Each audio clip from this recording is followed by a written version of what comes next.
She knew he was cheating based on texts.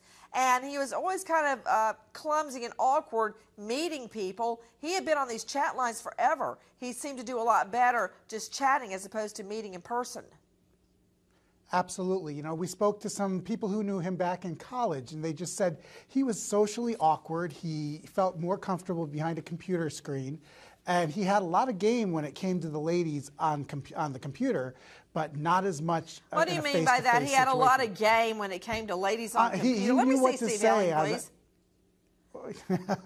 He knew what to say. Please let me see Steve Helling from People Magazine. So, is it your idea of wooing the ladies, sending a naked picture of a penis? Well, does that ever work? I've never done that, Nancy. That's how to get the ladies to love you, because, you know, I would just totally slap his face at the least. Well, I mean, really? Well, that's how you court a woman, sending a picture of your penis?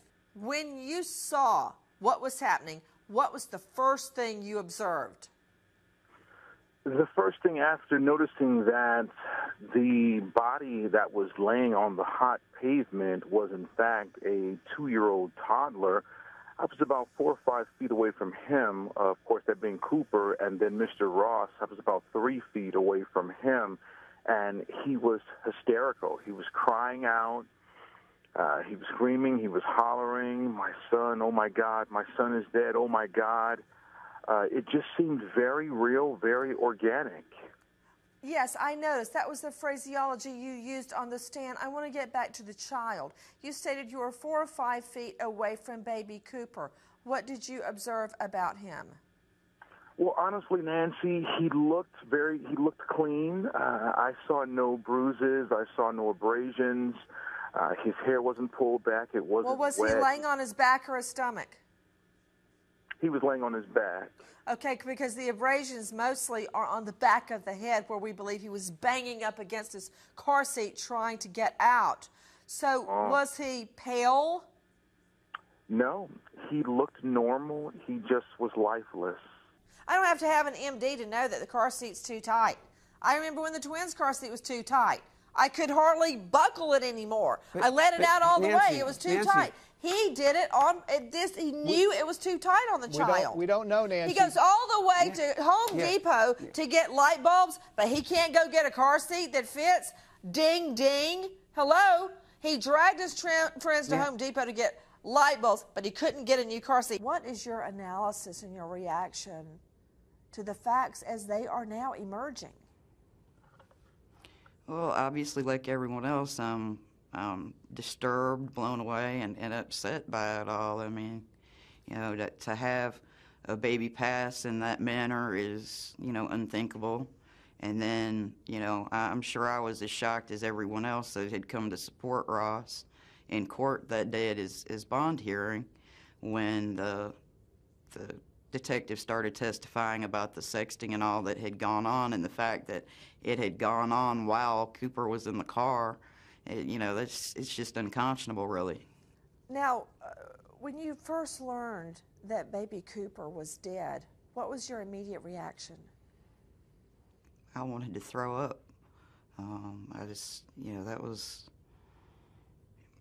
really indescribable. I mean, this is somebody, you know, that reaction I'm sure anyone would when they hear that a child has died, and died in that horrible, awful manner. But, you know, to describe it accurately is I just wanted to throw up and be sick. As we go to air tonight, we obtain police documents, the shocking details of horrific child abuse at the hands of daddy and stepmother.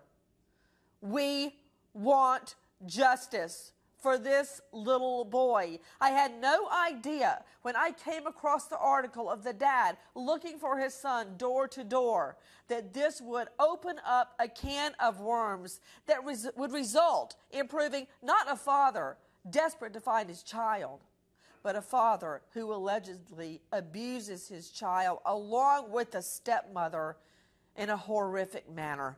Straight out to Susan Candiotti, CNN national correspondent. Susan, what have we learned? Well, a lot more, and there's a lot, Nancy, in this multi-page petition that goes into, as you said, pretty horrific detail about this alleged abuse. Now we are learning that this went on, according to this, for 2 years.